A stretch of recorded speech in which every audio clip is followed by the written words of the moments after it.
sekarang ini yang ada siapa? Umat Nabi Muhammad. Nah, ini pernah saya jelaskan dalam kajian tafsir dulu. Umat Nabi Muhammad. Cuma umat Nabi Muhammad sekarang ini terbagi dua. Ada umat al-istijabah, ada ummatud da'wah. Atau apa itu umat al-istijabah? Itu umat yang telah mengijabah dakwah Rasulullah sallallahu alaihi wasallam sehingga mereka menerima Islam sebagai din, sebagai agama. Hanya umat al-istijabah. Nah, alhamdulillah di antara umat al-istijabah itu termasuk ini yang patut. Tetapi umat yang lain, umat Nabi Muhammad juga, mereka belum lagi mendapatkan hidayah dan belum mengijabah dakwah beliau. Umat ini menjadi objek dakwah Islam. Makanya disebut dengan ummatud dakwah. Jadi umat-umat yang sekarang mengaku umat Nasrani, umat Yahudi atau umat apapun, itu adalah umat Nabi yang perlu kita sampaikan risalah Islam kepada mereka.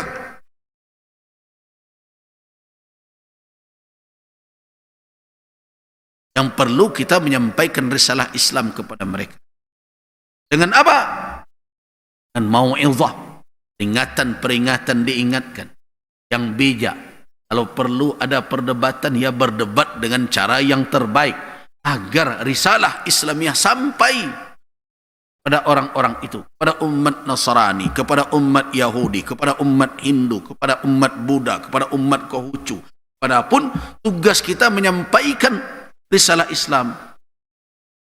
Nah, begitulah baru mereka merasakan rahmat yang diturunkan oleh Allah, yaitu dengan diutusnya Nabi. Nabi itu kan rahmat. Wa ma arsalnaka illa rahmatan lil alamin. Sekarang persoalannya apa? Umat Islam memiliki kehilangan. Umat Islam sekarang ini memiliki rasa minder sehingga kehilangan ruh dakwah tadi. Jangankan akan menyebarkan keluar, menghadapi serangan ke dalam saja sudah centang perenang. LGBT masuk bagai macam. Padahal kita bertugas menyampaikan dakwah umat manusia dimanapun mereka berada. Kenapa? Karena Allah katakan wa ma arsalnaka rahmatan lil alamin wa ma arsalnaka illa kafatan lin nasi basyira wa nadhira. Ulama saja, kita semua sesuai dengan peran kita. Makanya dari ingatkan bapak dan ibu, janganlah menampilkan berbagai hal yang bertolak belakang dengan Islam kita itu. Karena secara tidak langsung membuat orang menjadi lari dari Islam. Ya, orang tidak lari dengan Islam karena siapa? Nah, umat Islam itu menampilkan ajaran Islam itu. Islam mengajarkan bersih, wak bercelomong saya.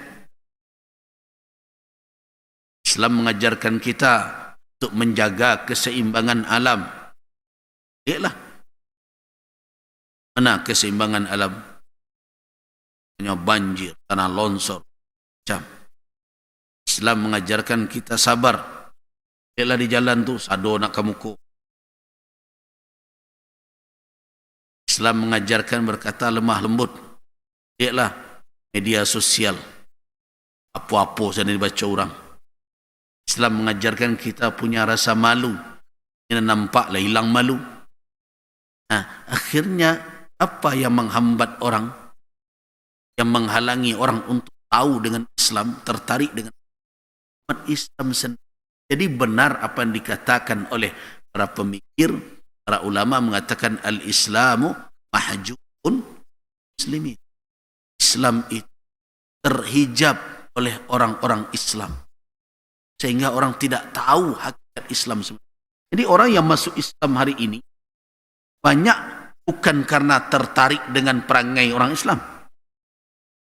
Kalau mencari perangai orang Islam, lari selera orang.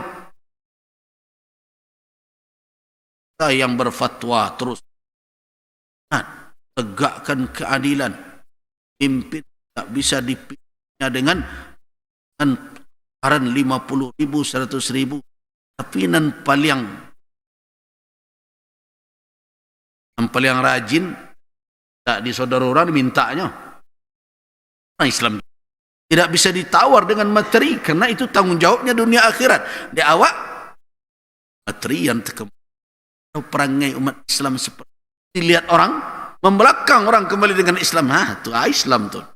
Nah, untung sekarang ini sebagian dari mereka itu ingin tahu Islam dari sumbernya. Mereka baca Al-Quran, mereka pelajari hadis Nabi, mereka kaji petunjuk Islam, mereka kesampingkan dulu perangai umat Islam. Nah, ketika mereka menemukan petunjuk-petunjuk dalam Al-Quran, itulah yang membuat mereka tertarik. Dan itu yang terjadi sekarang, gelombang keislamisasi yang terjadi di Eropa dan berbagai macam, apalagi di Inggris. Jadi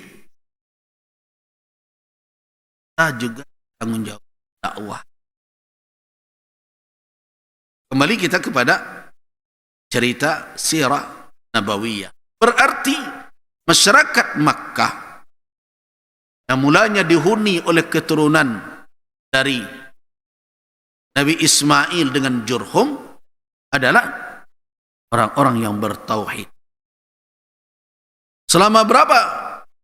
Selama 20 abad lebih setelah ditinggalkan oleh Nabi Ismail.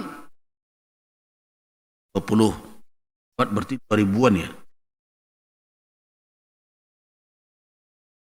2000. Jurhum itu berkuasa.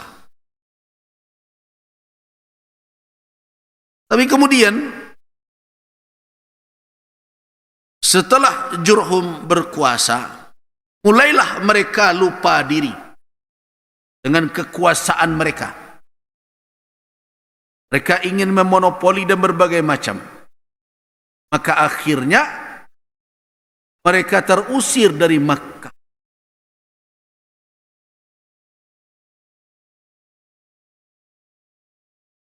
Berkomplotlah sebahagian dari keturunan dari Nabi Ismail yang disebut dengan Adnan namanya, dengan kaum yang datang, yang berada di sekitar atau tidak berada di dalam Makkah, yang disebut dengan kaum Khuza'ah.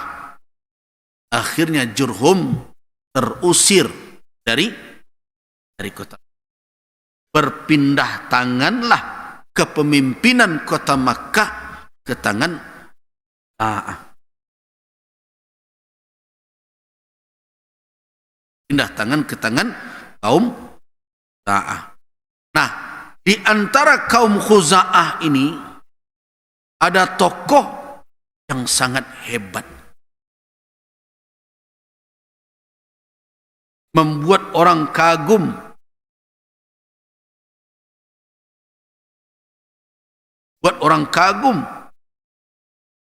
dan membangga-banggakan tokoh itu. Nah, akhirnya yang mayoritas mereka tadi dari sisi keyakinan adalah pengikut Nabi Ibrahim dan Nabi Ismail. Coba perhatikan, saya bacakan paragraf dari kitab Ar-Rahiq Al-Makhtum. Kana mu'zamul Arabi ittaba'u da'wata Ismail alaihissalam hina da'ahum ila dini abihi Ibrahim alaihissalam. فكانت تعبد الله وتوحده وتدين بدينه حتى طال عليه الأمد ونسوا حظا مما ذكروا به إلا أنهم بقي فيهم التوحيد وعدة شعائر من دين إبراهيم حتى جاء عمرو بن لحي رئيس خزاعة. Apa kata Sofiyur Rahman? Mayoritas dari orang Arab adalah pengikut dakwah Ismail alaihissalam, di mana Ismail alaihissalam mengajak mereka untuk mengikuti agama ayahnya yang dikatakan millah Ibrahim. Waktu itu belum dinul Islam namanya. Dinul Islam itu dinamakan kepada ajaran yang dibawa oleh Nabi Muhammad sallallahu alaihi wasallam setelah sempurna diridai oleh Allah sebagai nama.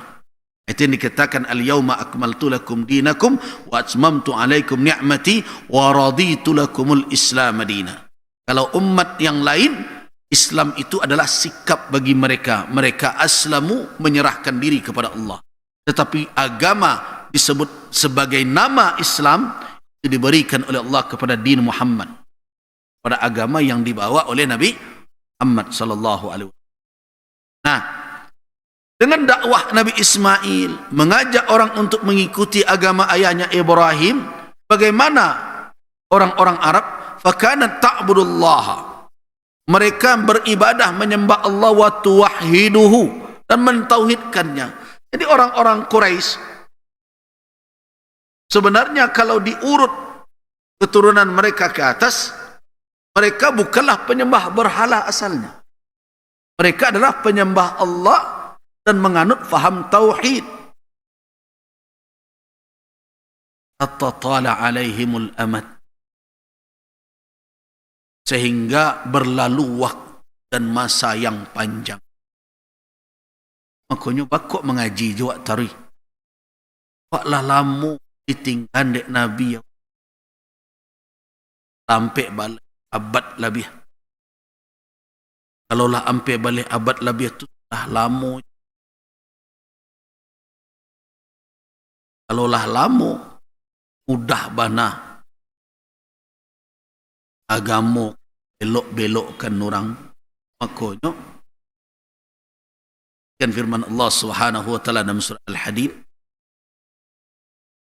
alam ya'ni lil ladzina amanu an takhsha'a qulubuhum li dzikrillah wa ma nazala minal haqq wa la yakunu kal ladzina utul kitaba min qabl wa tala 'alaihim amadu wa qasat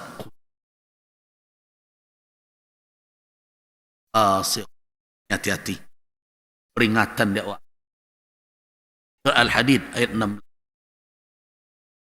Alam ya'ni lil ladzina amanu, maka belum tiba saatnya orang-orang beriman khusyuk hati mereka berzikir Allah, khusyuk hati mereka tunduk pada apa yang dituntut dari Allah yang Maha benar. Janganlah hendaknya mereka seperti orang-orang yang diberi kitab sebelum mereka. Wa tala alaihimul amadu, berlalu waktu yang lama setelah mereka menerima kitab. Apa yang terjadi? Faqasat qulubuhum, keras hati mereka. Nah itu gunanya dalam hidup ko, ndak dari pagi pitih petang pitih.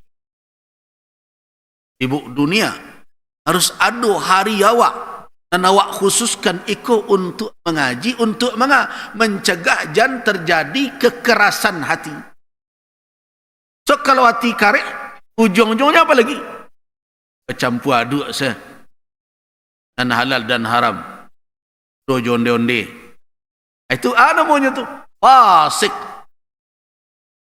Mengaku muslim lai tapi durhaka yo juga. Salat lai tapi makanan haram taruh juga. Itu terjadi.